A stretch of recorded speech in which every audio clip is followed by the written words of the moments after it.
Speed is something we rarely see in baseball these days. It's not extinct necessarily, but not as big as it was years ago. The most famous speedster of all time is Ricky Henderson, the stolen base king, and someone who actually had a good bat for his career to go along with his speed. I'm the greatest of all time. Thank you.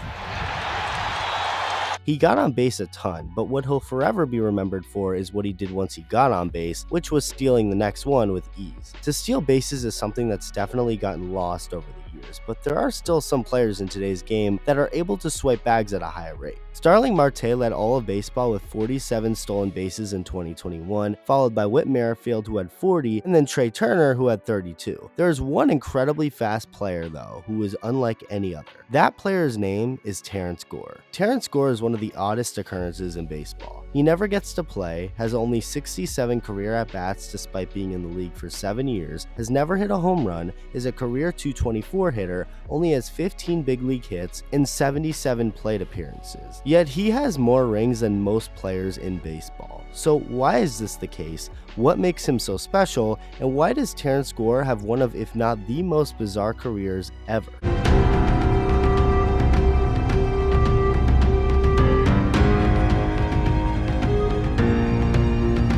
Terrance Gore was born and raised in Georgia and attended Jones County High School where he played baseball and football. Gore stole 145 bases throughout his high school career, and in his senior year, he got over 1,000 rushing yards and averaged 9 yards per carry as a running back while hitting .474. Not bad. We play elementary school games and stuff like that. He was always the one out in front, especially if it was running activity, and I knew then, I said, this kid's special. The good Lord gave him the gift of speed, and just look where it's carried him. Gore was incredibly promising at football, and that did not go unnoticed. He received football scholarships from the University of Georgia and Georgia Tech, but turned both down and went to a community college in Florida called Gulf Coast. He'd spend 1 year there playing baseball, hitting .330 while stealing 51 bases, and going on to get drafted by the Kansas City Royals in the 20th round of the 2011 draft. And this is where his unusual baseball story begins. Gore had a good first 35 games in the minor league, hitting .340 with a .447 on base percentage while swiping 17 bases. That was the last we'd ever see Gore hit well, because he has not since. It didn't take long for the Royals organization to realize that he was only going to be useful if used the right way: running. Although Gore's hitting numbers were awful, he did steal 36 bases in 2012, nearly double that with 68 in 2013, and go on to steal 47 in 2014, the year he actually got called up to the major leagues. After getting brought up late in the year, the Royals used Gore pretty much strictly as a pinch runner, and he delivered.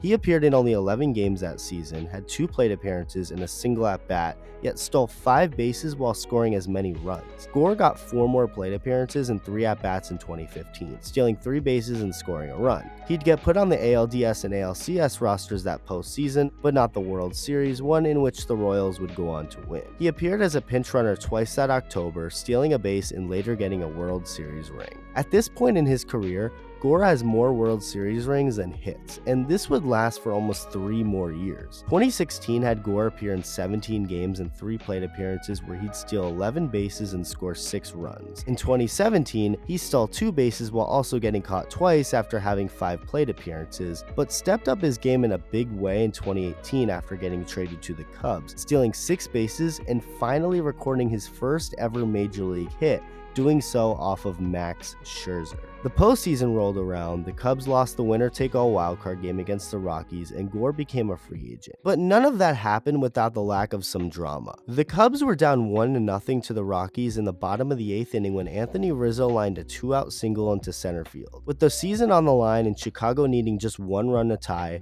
Rizzo was taken out for a pinch runner. And that pinch runner was Terrance Gore. Everyone and their mother knew what Gore was put in to do, and he did it, stealing second base without even a throw. 2 pitches later, Javier Baez lined a base hit in the center field to score Gore, tying the game. The Rockies would later take the lead in the 13th inning with Terrance Gore leading off the bottom half.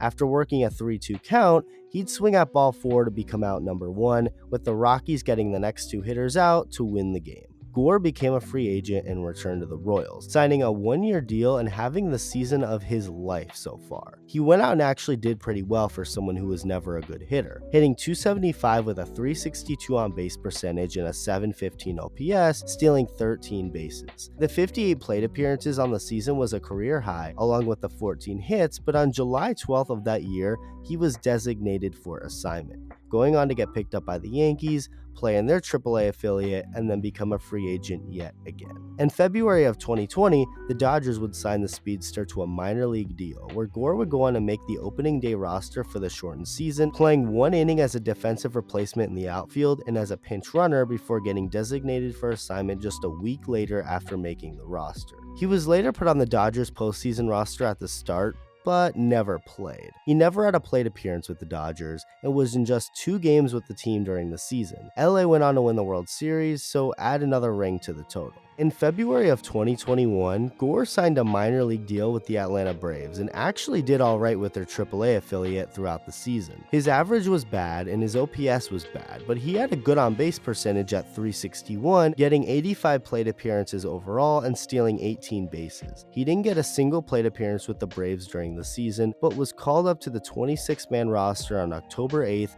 during the postseason, where he'd make one pinch run appearance, never stole a base, never touched a bat or a glove, but is a World Series champion yet again as the Braves won for the first time since 1995. In 102 career games, Terrance Gore has 2 doubles, 1 triple, 1 RBI, 0 home runs, and 3 World Series rings.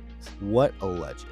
From a star in high school playing football and baseball to one of the most under-the-radar champions in history, Terrance Gore has had a pretty bizarre career when you compare it to most. Teams really only value his speed, which to me is unfortunate. Terrance Gore will probably never be a good hitter, but that doesn't necessarily make him someone who should never get any playing time. Who knows what he could do when given a full season to showcase himself, as he was actually pretty decent in 2019 with the Royals in 37 games. I guess at the end of the day, Gore really is living the dream. I would certainly like to see him get some more exposure at the plate, but think about it this way. He never has to do much all year long until the biggest month for baseball, October, when he gets called upon to run for teams that most of the time go on to win the World Series, all while he gets paid good baseball money to do so.